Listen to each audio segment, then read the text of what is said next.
آپ نے سنا ہوگا کہ شہادت کو جام کہتے ہیں. ہم نے سنا ہے آپ نے جام شہادت نوش کیا. شہادت کو کیوں جام کہتے ہیں؟ شہادت کو اس لیے جام کہتے ہیں کہ کسی بڑے کاز کے لیے تھوڑا تھوڑا خرچ ہونے میں اتنا لطف، اتنا سکون، اتنی بڑی خوشی حاصل ہوتی تھی، تو انسان کے اندر ایک تمنا پیدا ہوئی کہ میں پورا کا پورا اس کاز کے لیے خرچ ہو جاؤں. یہ بالکل ایسا ہے کہ آپ کوئی مزے کی چیز کھا رہے ہوں اور وہ آپ کو بہت مزے کی لگ رہی ہو، تو کبھی خواہش ہوتی ہے کہ پوری کی پوری کھا لوں ایک ساتھ، تو پورے کے پورے وجود کو اس کاز کے لیے پیش کر دوں. اس میں اتنی سکون اور اتنی خوشی حاصل ہوتی ہے، اسی لیے اس کو جام کہتے ہیں. جام شہادت نوش کیا، پورے وجود کو ایک نوالا بنا کے پیش کر دیا اس کاز کی خاطر. تو جو شہید ہوگا، جب اللہ تعالیٰ اسے، ایک روایت میں آتا ہے، بڑی زبردست حدیث ہے،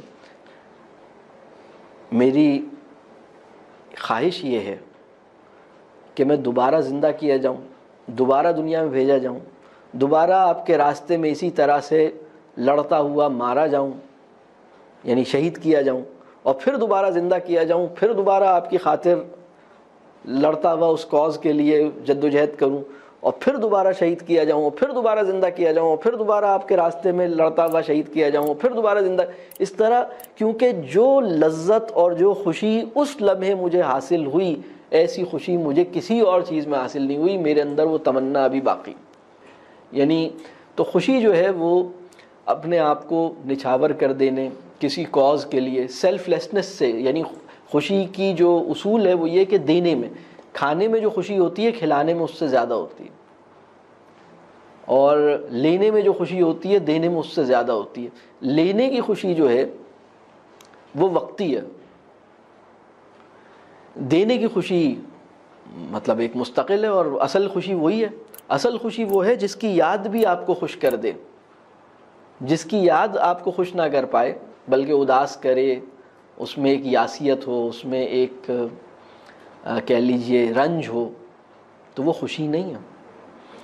تو دلوں کے مکمل سکون کا نام ہے.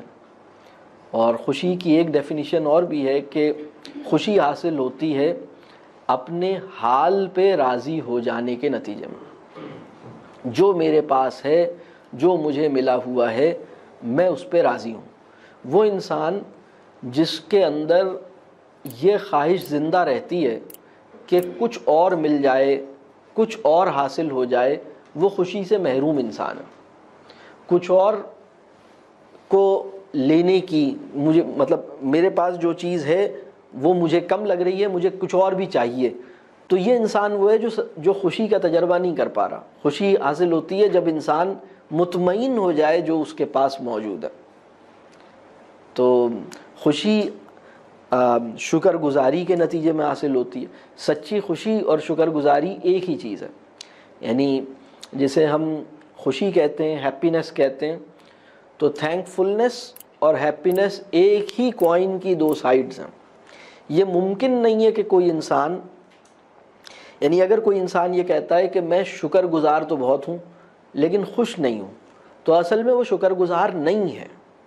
شکر گزاری جسے ہم کہتے ہیں، تھینک فلنس جسے ہم کہتے ہیں، یا گریٹیچیوڈ جسے ہم کہتے ہیں، وہ زبان سے شکریہ کہنے کا کام نہیں ہے، بلکہ شکر جو لفظ ہے نا، وہ ہے ہمارے پورے وجود میں، ہماری باڈی لینگویج میں ایک سرشاری کسی کیفیت، ہماری باڈی لینگویج میں ایک اطمینان کسی کیفیت. شکر اگر ہم میں سے کوئی بھی حالت شکر میں ہوگا نا، تو اس کی پہچان کیا ہے؟ اس کی پہچان یہ ہے کہ جب ہم اسے دیکھیں تو وہ دیکھنے میں ہمیں خوش نظر آئے. وہ انسان جس کے اوپر آپ نگاہ ڈالیں اور وہ بڑا مطمئن اور خوش نظر آ رہا ہے، اصل میں وہ شکر گزار ہے. لیکن وہ انسان جس پہ نگاہ ڈالیں اور وہ دیکھنے میں جو ہے وہ غیر مطمئن، یا وہ کہہ لیجئے افسردہ، رنجیدہ، یا اس کو ایک، یعنی وہ انسان جو اپنے حال پہ راضی ہے وہ خوش ہے. یعنی واصف علی واصف صاحب کا جملہ ہے، خوش نصیب وہ ہے جو اپنے نصیب پہ خوش ہے. خوش نصیب وہ ہے جو اپنے نصیب پہ خوش ہے.